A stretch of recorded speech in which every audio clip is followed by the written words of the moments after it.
No, no. Jo crec que és més aviat tensió democràtica.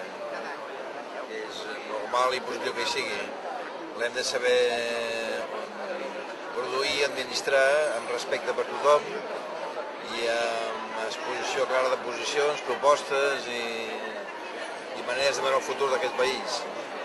Però un procés democràtic convé que sigui, és bo que sigui intens, que sigui apassionat, que hi hagi contrast, que els ciutadans vegin efectivament accentuats els perfils de cadascú. El període electoral és exactament per això.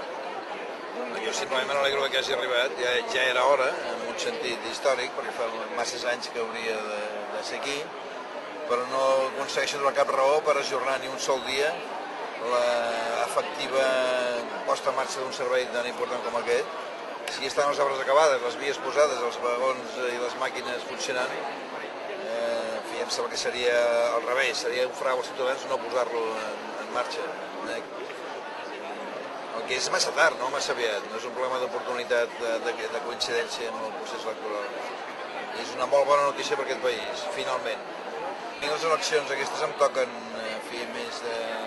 no de lluny, però no tant en primer pla, perquè el que haig de fer és col·laborar tant com pugui amb els meus companys de partit, del PSC, amb la Carme Chacón, amb en Joan Clos, amb en David Bagarja, amb tota la llista, per tractar que el seu missatge i la seva veu arribin amb la deguda atenció democràtica al màxim de ciutadans de Catalunya.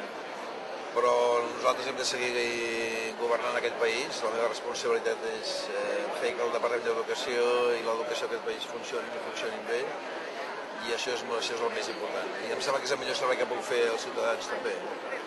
Hem de ser al campanya electoral, però no ens hi hem de deixar absorbir ni despistar per la nostra obligació.